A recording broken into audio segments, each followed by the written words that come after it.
Le Grand Périgueux a organisé 2 journées de sensibilisation, de vigilance pour l'égalité et contre les discriminations à l'espace Aliénor, avec une association qui a animé ces 2 journées de sensibilisation, qui est l'association Boulevard des Potes, association bordelaise, et représentée aussi par donc, son directeur Ahmed Serraj et la coordinatrice Hélène Boineau. Hélène Boineau, bonjour. Bonjour.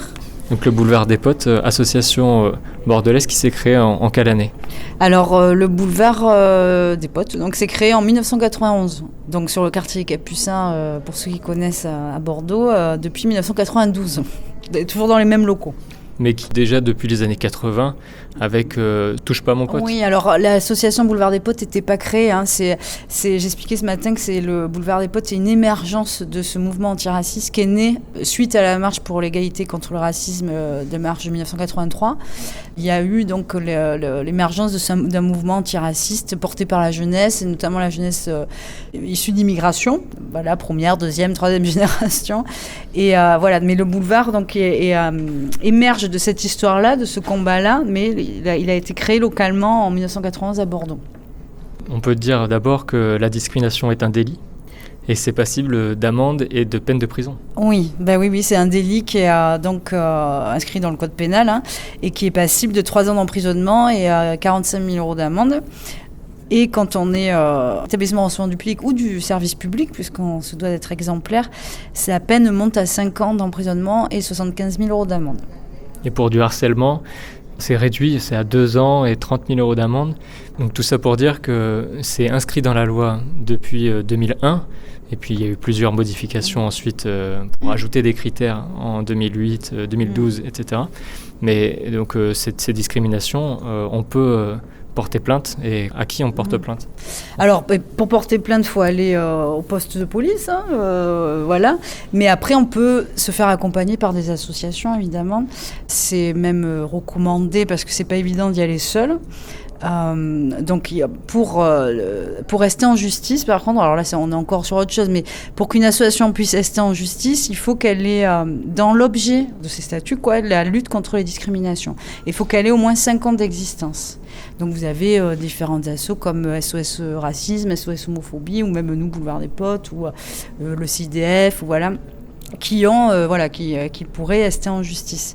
Après, vous pouvez aussi, avant d'aller porter plainte, on a envie de dire, là c'est un peu la dernière étape, même si faire respecter la loi et faire respecter ses droits, c'est très important. Mais il y a l'étape d'avant, il y a l'étape de médiation aussi. On peut régler des situations par la médiation. Et donc là, on peut, par exemple, se faire accompagner par les correspondants, les délégués sur les territoires de la Défenseure des droits. Donc il y en a à Périgueux, il y en a sur toute la Dordogne d'ailleurs. Je pense qu'ils sont 3 à vérifier. Mais... Donc ils peuvent recevoir les personnes qui se sentent victimes ou qui s'estiment victimes sur des permanences qui tiennent et les conseiller, les orienter. Et voilà, si en tout cas le défenseur des droits peut faire agir en médiateur et régler des situations comme ça, alors à l'amiable entre guillemets, mais en tout cas il y a... la défenseur des droits, alors je dis là parce que c'est une présidente, Claire Hédon, qui est à la tête du défenseur des droits, mais qui va quitter ses fonctions très prochainement. Mais en tout cas, il y a quand même une autorité, on va dire, de défenseur des droits qui peut régler des situations, sans aller forcément au procès, etc. La défenseur des droits, donc, qui peut être sollicitée via le site internet en tapant défenseur des droits. Oui, oui, ce serait facilement trouvable sur internet en tapant défenseur des droits. Alors c'est non gouvernemental, c'est une autorité administrative autonome, indépendante et autonome, et donc qui est au niveau national, qui a un pôle juridique au niveau national, mais qui a sur tous les territoires de France des délégués, des correspondants défenseurs des droits qui tiennent des permanences. Alors à vérifier là sur la Dordogne, mais je sais qu'il y en a qui tiennent à la préfecture. Des fois, ça peut être à la maison de la justice et du droit aussi, qui tiennent des permanences dans des espaces France Service. Enfin voilà, ça faut vérifier, mais c'est très facilement trouvable sur le site internet de la Défenseure des droits. Vous cherchez vos correspondants en région et vous avez une carte de la France. Vous cliquez sur votre département et vous avez le nom des délégués, leurs contacts et les jours et les heures et les lieux de permanence qui tiennent chez les mois. Comme disait Ahmed Serraj, qui est le directeur de Boulevard des Potes, qui rappelait qu'il y a un régressement au niveau national de la situation des discriminations en France, et dû peut-être à un matraquage médiatique. Vous le constatez aussi ? Oui, alors ce qu'on peut constater, c'est qu'il y a quand même une tendance, une minorité visible qui fait beaucoup de bruit, qui a tendance à vouloir diviser la communauté des Français, à tenir des propos discriminants, et voire même plus, des discours de haine, racistes, etc. Et on a tendance, alors surtout sur le critère de discrimination ethno-raciale, qui peuvent être liés aux questions de racisme, justement, on a, comme je disais, soit au mieux une stagnation, voire une régression de la prise en compte de ces discriminations.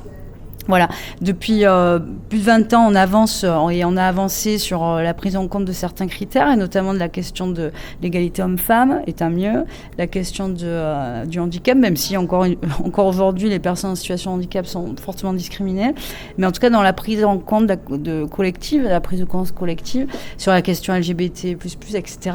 Mais sur, alors, bien que là aussi, les actes homophobes existent, etc.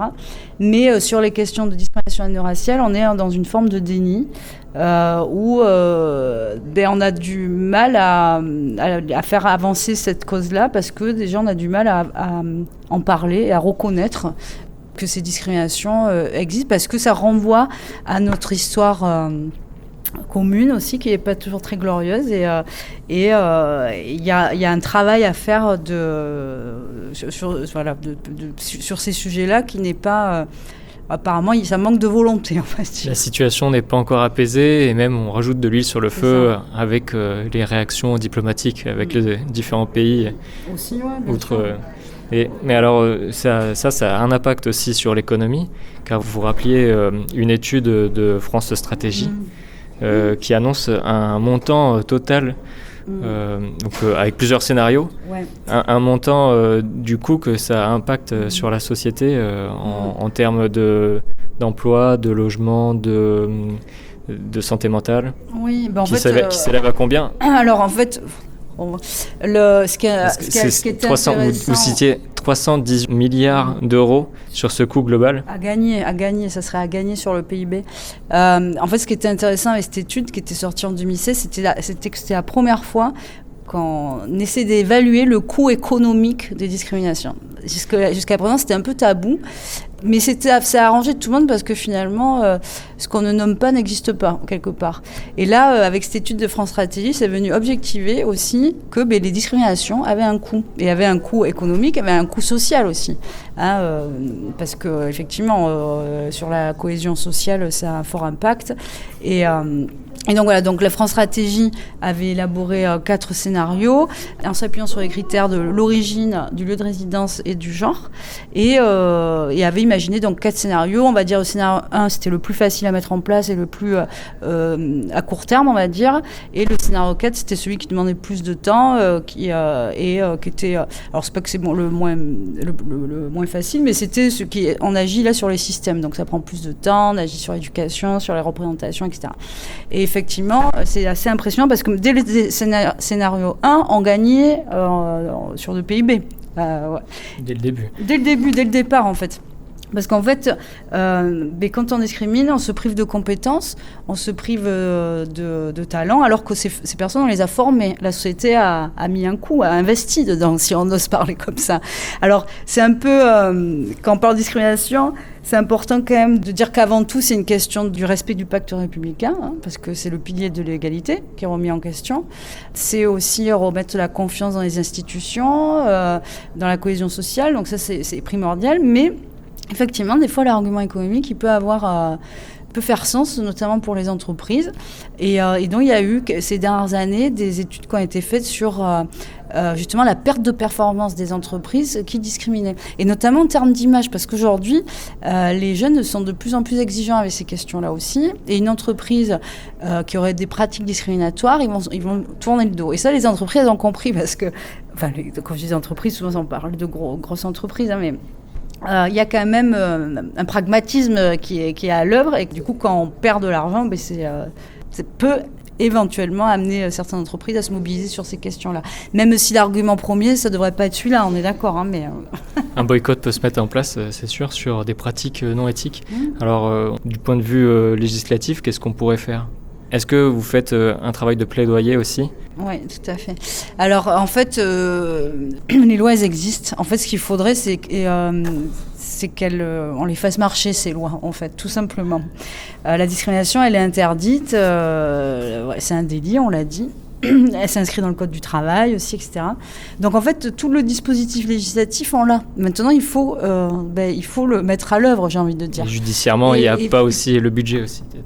Oui, puis l'idée, c'est pas d'encombrer les tribunaux. Alors, c'est encore une fois, c'est la dernière étape, c'est c'est le procès. Mais avant, il y a tout un travail de prévention, mais aussi de montée en compétence aussi de la part des professionnels, parce qu'effectivement, on l'a dit, hein, souvent, on n'a pas le sentiment de discriminer, ou on le fait de façon inconsciente ou involontaire. Donc, il y a une réelle montée en compétence à faire. Mais effectivement, à un moment donné, il faut de la sanction, parce qu'il y a des pratiques qui vont continuer à perdurer si on ne les sanctionne pas. Et là, je pense notamment dans le domaine du logement. Même des agents immobiliers vous diront qu'ils sont conscients qu'ils discriminent, parce qu'ils répondent à une demande de propriétaires etc. Mais si à un moment donné on ne sanctionne pas, ça va continuer en fait. Ouais. Donc en fait, il faut plusieurs leviers. Le premier levier, ça va être de la sensibilisation à travers des actions d'éducation populaire, par exemple, ou dans les écoles, etc. Ou, voilà, faire prendre conscience aux personnes. Après, il y a le deuxième levier, c'est la formation. Donc là, la montée en compétences, effectivement. Et puis après, il y a aussi le droit. Voilà, le droit où à un moment donné, on va faire marcher la loi, mais il faut que les auteurs de discrimination soient sanctionnés. On a besoin aussi d'exemples de condamnation pour qu'aussi les gens reprennent foi aussi dans la justice. Et voilà. Vous êtes en lien aussi avec pas mal d'associations qui agissent de façon législative, puisque Ahmed Serraj, le directeur, a mentionné qu'il participait au CESE, au Césaire, donc régional, donc le Conseil économique et social environnemental. Et donc sur les actions que fait Boulevard des Potes, initialement à Bordeaux et puis ensuite partout en région, qu'est-ce que c'est les infopotes d'ailleurs? Pourquoi Boulevard des Potes s'appelle Boulevard des Potes? Mais parce qu'il y a ça vient, comme je disais, de Touche pas à mon pote, là, le mouvement Touche pas à mon pote. Donc à l'époque, années 80, début 90, il y avait cette idée de pote. Voilà, sur les boulevards à Bordeaux, alors? Non, alors parce que Touche pas à mon pote, à la base, c'était l'idée de la fraternité aussi, et que ça dépassait la question du frère, parce qu'on n'est pas obligé. Bon, ça, c'est encore tout un truc, mais on n'est pas obligé d'être du même sang pour que je me sente concernée. En gros, c'est ça. Donc, t'es mon pote, on est potes, voilà. Après, le boulevard, c'est qu'à l'époque, en 89, il y a la Fédération nationale des maisons des potes qui s'est créée au niveau national. Donc là, l'idée, c'était de se rapprocher au plus près des habitants dans les quartiers pour monter des actions de citoyenneté, etc. Voilà, avec les habitants. Et puis, Boulevard des Potes a choisi le mot boulevard parce que une maison... alors, comme quoi, on a parlé beaucoup de sémantique aujourd'hui, mais les mots sont importants. Parce qu'une maison, c'est un lieu familial, un lieu privé fermé, alors que le boulevard, si vous voulez, justement, un lieu ouvert sur l'espace public où les gens se croisent, se rencontrent, discutent, etc. Et puis donc voilà pourquoi on dit un boulevard aussi quand la voie est toute tracée et ouverte pour aller dans une direction. Oui, ça pourrait aussi. Exactement. Mais c'était vraiment l'idée d'un lieu où les gens se croisent, discutent. Voilà, la question aussi de l'espace public qu'on se réapproprie, que les citoyens puissent se réapproprier. Quelles actions vous faites alors? Plutôt nous sur la prévention de la lutte contre les discriminations. Donc on a une action de sensibilisation auprès des jeunes dans les écoles, enfin surtout collège et lycée. Voilà, où on intervient, on a des outils, on a un concours aussi qu'on organise. On forme aussi des volontaires en service civique. Ils ont 2 journées obligatoires formation civique citoyenne. Donc nous, au Boulevard des Potes, on leur propose ces 2 journées. On forme aussi, on a une formation diplômante qui est un BPGEPS, animation sociale, donc aujourd'hui qui s'appelle ASEC, animation socio-éducative et culturelle. Donc là, on forme des futurs animateurs sociaux, professionnels. Voilà, la formation dure 1 an. Avec puis, le brevet. Oui, tout à fait. C'est un brevet d'État professionnel. Et ensuite, on a aussi tout l'aspect auprès des acteurs du territoire sur la lutte contre les discriminations, donc qui est beaucoup adossé à la politique de la ville, mais pas que. Donc voilà, nous on essaie d'accompagner des collectivités ou des assos, des acteurs sur les territoires qui souhaitent monter en tout cas prendre à cœur cette question de lutte contre les discriminations, donc en montant des actions, en formant les acteurs, comme ici au Grand Périgueux, qu'on accompagne depuis un peu plus de 10 ans là, qui a une réelle politique publique de lutte contre les discriminations et où effectivement l'idée c'est de déployer un maximum sur le territoire du Grand Périgueux cette question-là.